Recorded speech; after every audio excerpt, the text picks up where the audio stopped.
ప్రేమైన దేవుని బిడ్డలారా, ఈరోజు యెరూషలేం ఫొటోస్ మీకు చూపించాలని మీ ముందుకు వచ్చాను.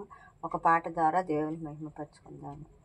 యేసయ్యా నీ ప్రేమెంత బలమైనది, యేసయ్యా నీ కృప ఎంతో విలువైనది, యేసయ్యా నీ ప్రేమెంత బలమైనది, యేసయ్యా నీ కృప ఎంతో విలువైనది.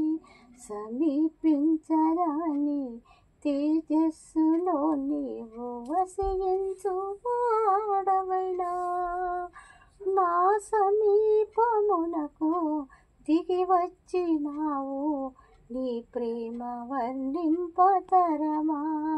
మా సమీపమునకు దిగి వచ్చినావు, నీ ప్రేమ వర్ణింపతరమా. యేసయ్యా నీ ప్రేమెంత బలమైనది, యేసయ్యా నీ కృప ఎంతో విలువైనది. మితిలేని నీ ప్రేమ గతిలేని నన్ను చూచి నా స్థితి మార్చినది, నన్ని శృతిగా చేసినది, తొలువకు విలువను నొసగినది. యేసయ్యా నీ ప్రేమెంత బలమైనది, యేసయ్యా నీ కృప ఎంతో విలువైనది. ధరయందు నీ నుండి చెరయందు పడి ఉండ పరమందు చూచితివి, నన్ని పరమందు చేర్చితివి. ధరయందు నీ నుండి చెరయందు పడి ఉండ పరమందు చూచితివి, నన్ని పరమందు చేర్చితివి.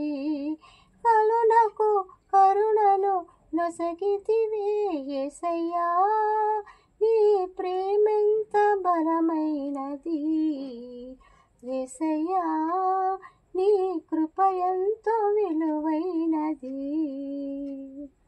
యెరూషలేం ఫొటోస్ చూపిస్తానండి. ఇదిగోండి సొలొమోన్ మహారాజు గారు కట్టించిన దేవాలయము. దీన్ని ఏడ్పుల గోడ అంటారండి. యెరూషలేం వెళ్ళిన ప్రతి ఒక్కరూ ఈ ఏడ్పుల గోడ దగ్గరకు వచ్చి ప్రేయర్ చేసుకుంటారండి. వారి కోరికలను దేవుడు నెరవేరుస్తారు. లాజర్ గారి సమాధి అండి.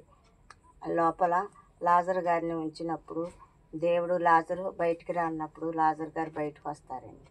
ఈ లోపలేనండి లాజర్ గారిని ఉంచినప్పుడు.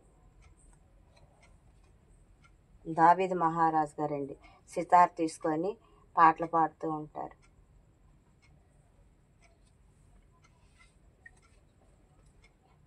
ఇవ్వండి యేసు ప్రభు గారి సమాధి. ఈ లోపలికి వెళ్ళి వచ్చామండి. ఖాళీ సమాధి అండి. ఎర్ర సముద్రం అండి.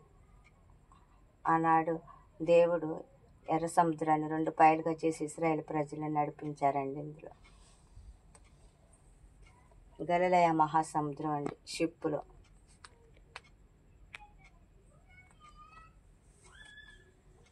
ఇది గలిలయ మహాసముద్రం. ఇదిగోండి యోర్దాను నదిలో యేసు ప్రభు గారు బాప్టిజం తీసుకున్న దగ్గర మాకు కూడా బాప్టిజం ఇచ్చారండి. ఇంతవరకు ఇవన్నీ చూసినందుకు మీకు వందనాలు.